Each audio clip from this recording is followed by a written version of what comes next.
السلام عليكم ورحمة الله وبركاته. نحمده ونستعينه ونستغفره ونؤمن به ونتوكل عليه ونعوذ بالله من شرور أنفسنا ومن سيئات أعمالنا. من يهده الله فلا مضل له ومن يضلله فلا هادي له، ونشهد أن لا إله إلا الله وحده لا شريك له، ونشهد أن محمدا عبده ورسوله। মাননীয় সভাপতি সাহেব, আজকে সভার সভাপতি তথা মাদ্রাসা কাসিমুল উলুমের সভাপতি, সম্পাদক এবং সদস্যবৃন্দ, দাতা, সহযোগী, ছাত্র এবং এলাকার মানুষ যারা এসেছেন তারা, সম্মানীয় অতিথি বক্তা যারা এসেছেন তারা, সকলকে আমি আমার আন্তরিক সালাম ও শ্রদ্ধা জানাচ্ছি। সময় যেহেতু কম, আমি খুব বেশি ভূমিকা আপনাদের করব না, দু একটা জিনিস শুধু আমি আলোচনা করছি মাত্র। আপনারা জানেন যে এই প্রতিষ্ঠানের প্রতিষ্ঠাতা মুফতি আনসার আলী মোল্লা সাহেব, তিনি আমার শিক্ষক। আমি তার কাছে পড়েছি। পরবর্তীকালে তিনি আমার আত্মীয়, অর্থাৎ আমার নিজের মামার মেয়ের সঙ্গে তার বিবাহ হয়, অর্থাৎ মাসুদ, মাহবুব, এরা আমার ভাগনা, ওর বোনেরা আমার ভাগ্নি, আমার নিজের মামাতো বোন, আমার নিজের বোনের মতোই, আমরা একসঙ্গে মানুষ হয়েছে। তো তার সম্পর্কে আমি শিক্ষক হিসেবে দু একটা কথা বলতে পারি, আর তার সম্পর্কে তার আধ্যাত্মিক দিকটার কথা আমি আমার মুখে শোভা পাবে না। শুধু এইটুকু বলতে পারি যে আমার আব্বা যখন কোনো অসুবিধায় পড়তেন, মুসিবতে পড়তেন, তখন তিনি মুফতি আনসার আলীকে বলতেন, ও বাবু, তুমি আমার এই মুসিবতের জন্য দোয়া করো। তাহলে বুঝতেই পারছেন যে যারা গুণী মানুষ তারা গুণী মানুষদেরকে চেনে। সেই জন্য জহুরি জহর চেনে বলে একটা কথা আছে। আমার আব্বা এই মানুষগুলোকে তিনি খেয়াল করতেন যে কোন মুসিবত এলে কাকে দোয়া করার জন্য বলতে হবে। আমি জানি বিশেষ করে উনি তাদেরকে ফোন করতেন যারা নও মুসলিম, ইসলাম গ্রহণ করেছে, নিজের ধর্মকে ত্যাগ করে, পরিবারকে ত্যাগ করে দিয়ে যারা ইসলাম কবুল করে নামাজি পরহেজগার হওয়ার চেষ্টা করছেন, তাদেরকে উনি দোয়া করার জন্য বলতেন। আমরা যাদেরকে আধ পাগলা মনে করি, খ্যাপা মনে করি, খ্যাপা মাস্টার, উনি একজন খ্যাপা মাস্টারকে ফোন করতেন, যখন মাস্টার তুমি আমার জন্য দোয়া করো। উনি জানতেন এ পাগল নয়, এ আল্লাহর খাস বান্দা, মজজুব। আমি একজন খ্যাপা মাস্টার মশাইয়ের কথা বলছি, যার বাড়ি 24 পরগনার কৃষ্ণচন্দ্রপুর। আমি কিন্তু অগোছালো কথা বলছি, আজকে ভূমিকা টুমিকা নেই, অগোছালো কথা বলছি। আল্লাহর ক্ষমতা কত বড় এইটা যদি জানতে চান, তাহলে আপনাকে এই অন্তর দিয়ে আল্লাহকে দেখতে হবে। আর আল্লাহর ক্ষমতা কত অসীম সেটা যদি অনুভব করতে চান, তাহলে দুটো জিনিস করলেই আপনি অনুভব করতে পারবেন। কৃষ্ণচন্দ্রপুর এই লক্ষ্মীকান্তপুর লাইনে একটা গ্রামের নাম, লালপুরের পাশে। সেখানে একজন মাস্টারমশাই ছিলেন। সেই মাস্টারমশাই আল্লাহ মানতেন না, আল্লাহকে স্বীকার করতেন না, আল্লাহর কোনো অস্তিত্ব নেই। there is no existence of God। আল্লাহ বলে কিছু নেই, কোনো স্রষ্টা নেই, কোনো সৃষ্টিকর্তা নেই, সবকিছু প্রকৃতির দ্বারা হয়। everything is created by the nature। এটা অনেকে বিশ্বাস করতেন, তিনিও তাদের মধ্যে একজন ছিলেন। এই মাস্টারমশাই একদিন ঘুরতে ঘুরতে আমাদের বাড়ি এলেন, দাড়ি টাড়ি কিছু নেই, মাস্টার তিনি বললেন, করতে সাহেব, আপনার কাছে আমার অনেক প্রশ্ন আছে। আল্লাহ আছেন? তো আব্বা তাকে বললেন, তুমি থাকবে না চলে যাবে? বললো, আমি থাকবো।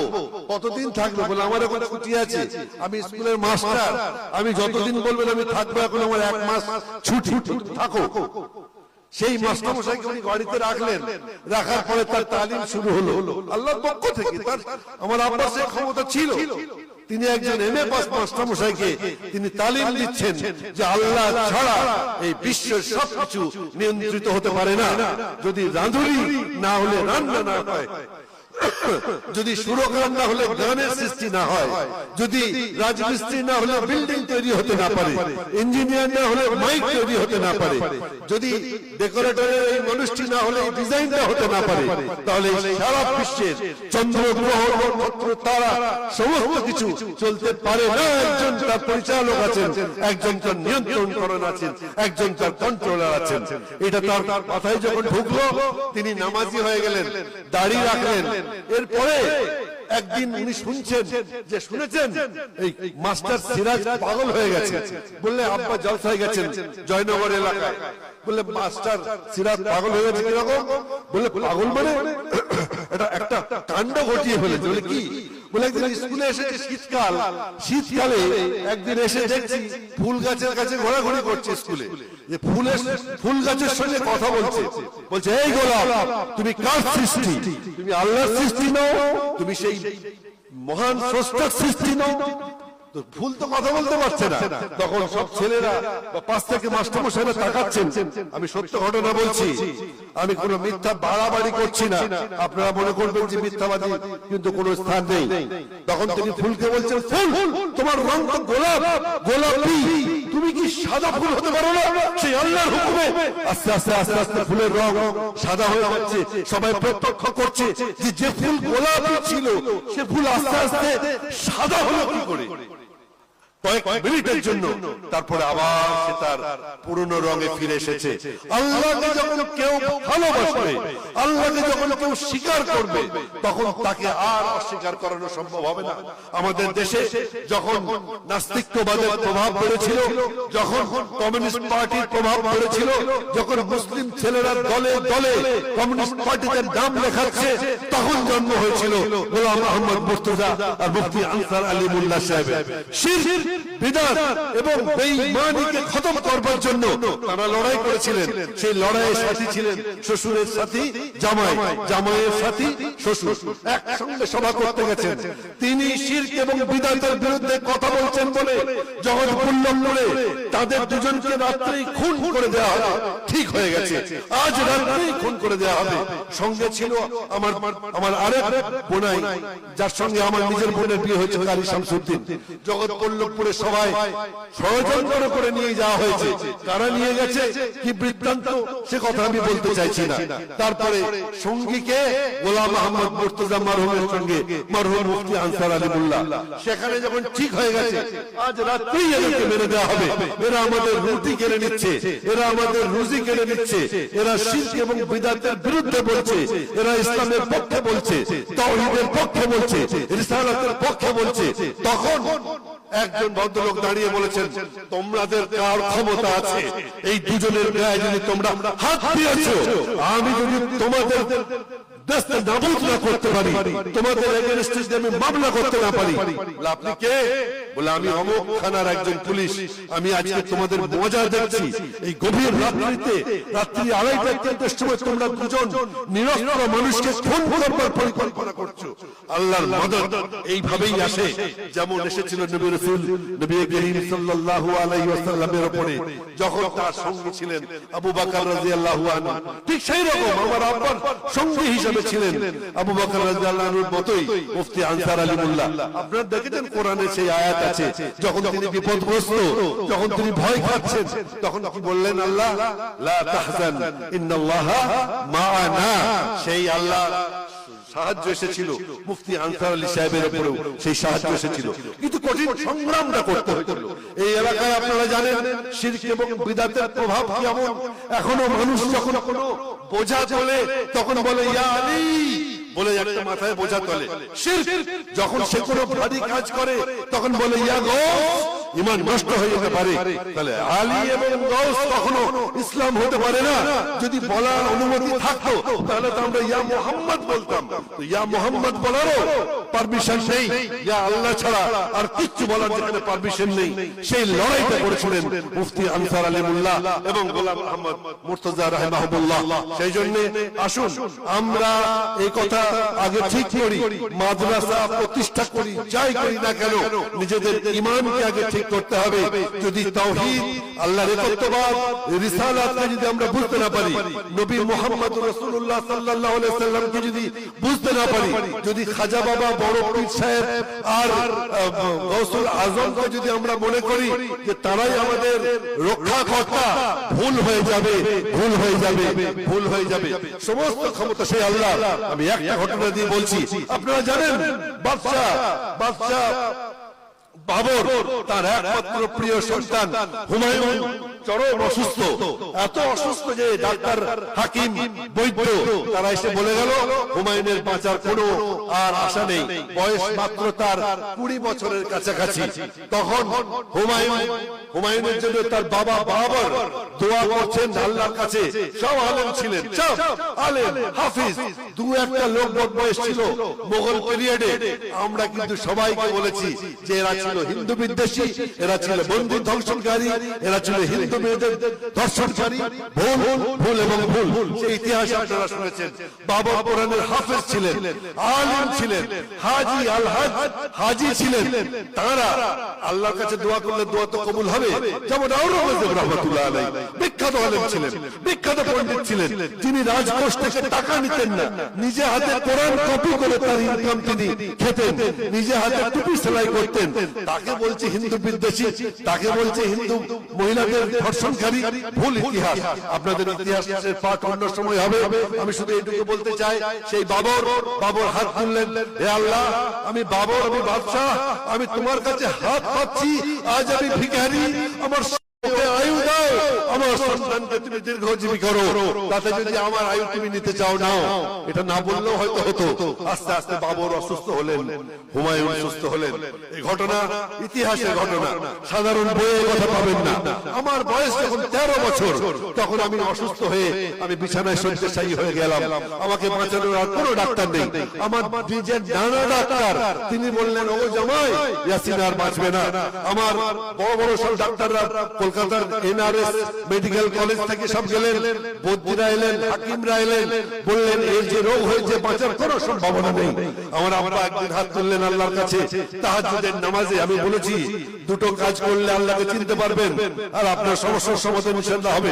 সব শেষে ওটা বলবো, দুটো কাজ মনে রাখবেন। তারপর উনি হাত তুলে বললেন, হে আল্লাহ, হে খোদা, হে পরওয়ারদিগার, আমি তো বাবর নই, আমি তো ফকিরের বেটা ফকির, আমি বাদশা নই। আমার বড় ছেলে আজকে অসুস্থ, আপনি পারেন না আপনার খাজানায় কি আয়ু কিছু কম আছে?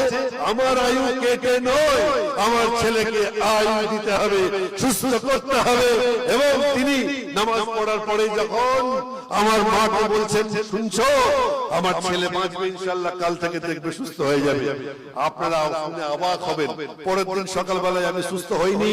পরের দিন সকালবেলায় একজন লোক এসে বললেন, মুর্তজা সাহেব, একটা কাজ করলে হতো না? বলে কি? বলে ছেলেটাকে হোমিওপ্যাথি দেখালে হতো না? বলে আরে, এই মেডিকেল কলেজের বড় বড় এমডি ডাক্তার ফেল, হাকিম সাহেবরা ফেল, বদ্রীরা ফেল, আর ইউনানি ফেল, আর আপনি বলছেন হোমিওপ্যাথি দেখাতে? বললেন আপনি দেখান না, ভালো হোক আর না হোক। বললাম আমি হোমিওপ্যাথি বিশ্বাস করি না। বলছে আমি আপনাকে হাত জোর করছি, আপনি একবার নিয়ে চলুন। বলে কোথায়? বললে পালির ডাক্তার হাসান সাহেবের কাছে নিয়ে চলুন, তার বাড়ি নিমদিঘি উলুবেড়িয়া।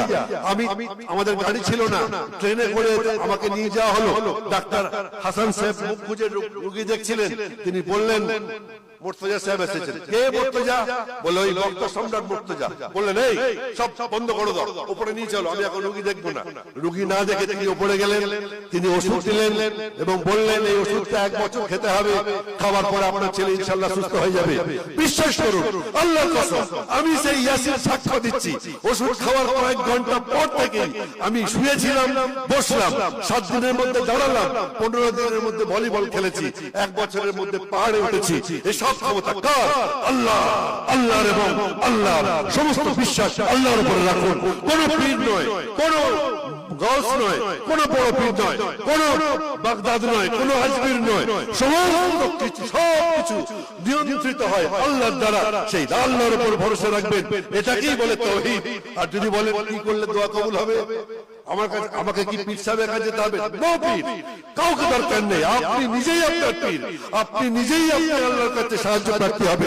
দুটো কাজ করবেন, তাহাজ্জুদের সময় উঠে 2 রাকাত নামাজ পড়ে চোখ থেকে গরম অশ্রু বার করে বলবেন, হে আল্লাহ আমার কেউ নেই, তুমি ছাড়া কেউ নেই, হে আল্লাহ আমার আর কোনো দরজা নেই, একমাত্র দরজা তোমার, আমি তোমার কাছে এসেছি। নাম্বার 1। নাম্বার 2, আপনার যেমন ক্ষমতা হবে তেমন 20, 50, 100, 500, 1000, 1 লাখ, আপনি যেমন অর্থের মালিক আপনি সদকা করবেন গরম গরিব মানুষকে। এই দুটো কাজ করে দেখুন, পৃথিবীর সমস্ত বাধাকে আপনি সরিয়ে দিতে পারেন। হাদিস থেকে প্রমাণিত আছে। আমি সেই গোলাম আহমদ মুর্তজার সন্তান, আমি সেই মুফতি আনসার আলী সাহেবের শাগরিদ। আমি আপনাদেরকে বলে যাচ্ছি, এই মাদ্রাসা একটা মডেল। এই মাদ্রাসা এমন কিছু কাজ করছে, এই খাদিজাতুল কুবরা এমন কিছু কাজ করছে যেটা আমাদের বাংলার জন্য একটা শিক্ষার মডেল। আমি অনেক জিনিস আমার ভাগনার কাছ থেকে শিখি। নাদওয়াতুল উলামার শাখা হিসেবে কাজ করছে, আমরা তার সাহায্য নিচ্ছি। অতএব মাদ্রাসার আকার ছোট দেখে বিচার করবেন না, কোনটার আকার বড়, কোনটা বিশাল বড়, কার 15 বিঘা জমি আছে আর কার 2 বিঘা জমি আছে, না, তার পড়াশোনা, তার আন্তরিকতা, তার পরিচালনা, তাদের ইখলাস, এগুলো দেখে আপনারা বিচার করবেন। এই প্রতিষ্ঠানকে বাঁচিয়ে রাখার দায়িত্ব আপনার, আমারও। যেহেতু আমার উস্তাদের এটা প্রতিষ্ঠিত প্রতিষ্ঠান, আমি আপনাদের সঙ্গে আছি, থাকবো ইনশাআল্লাহ মৃত্যু পর্যন্ত। ওয়া আলাইনা ইল্লাল বালাগ।